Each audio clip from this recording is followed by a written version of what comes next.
Bonjour à tous et bienvenue dans ce tutoriel Nalios. Aujourd'hui, on va parler du point de vente et plus particulièrement comment gérer les emplacements de stockage desquels les produits vont être vendus dans le point de vente.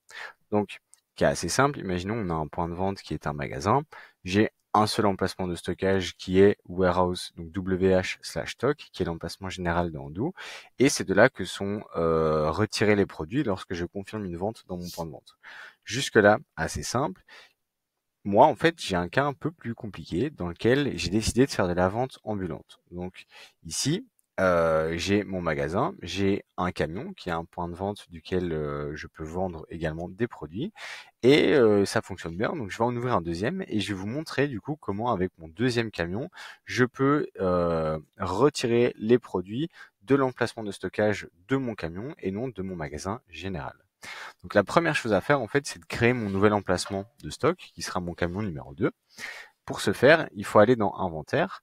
D'abord, activer le paramètre me permettant de faire cela, qui est l'emplacement, hop, emplacement de stockage. Ici en dessous, on aura emplacement de stockage. Il faut sélectionner la petite case et de ce fait, j'ai du coup accès à emplacement. Ici, je vais en créer un nouveau qui est dans ma French Company.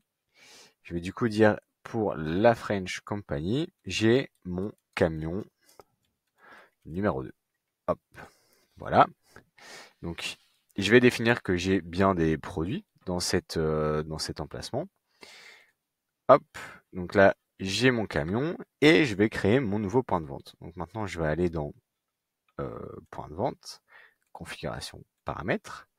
Je vais créer une boutique qui s'appelle camion numéro 2. J'enregistre.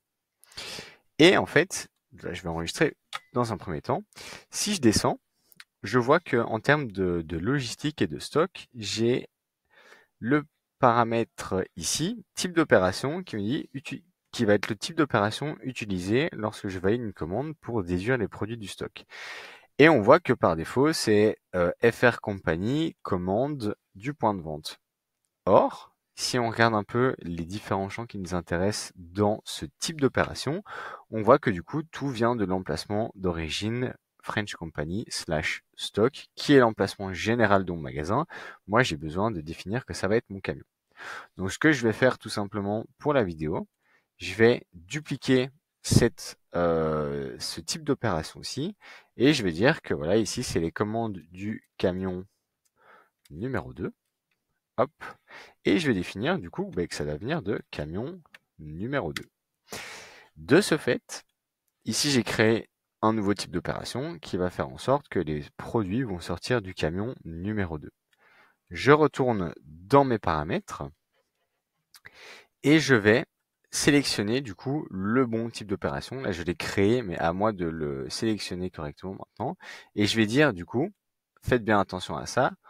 Pour mon camion numéro 2, parce que je peux sélectionner le point de vente pour lequel je fais les modifications, pour le camion numéro 2, je prends le type d'opération étant commande depuis le camion numéro 2. J'enregistre. Et maintenant, du coup, quand je vais faire une vente dans le point de vente, que je retrouve ici, j'ai magasin, camion numéro 2. Si je réalise une vente depuis ce magasin-là, eh ben, les produits vont bel et bien sortir de mon emplacement de stock correspondant à mon camion numéro 2.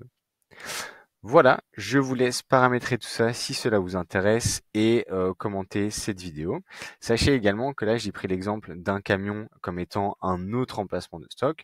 Je pourrais très bien définir que en fait, je vends seulement une partie du stock et que donc je peux définir pour mon magasin que je vends que les produits qui se trouvent dans l'emplacement WH stock slash étagère numéro 1 ou emplacement numéro 1 par exemple. Donc en fait, la modification de ce type d'opération permet également de sélectionner précisément d'où est-ce que je veux retirer les produits du stock et pas simplement de l'emplacement général.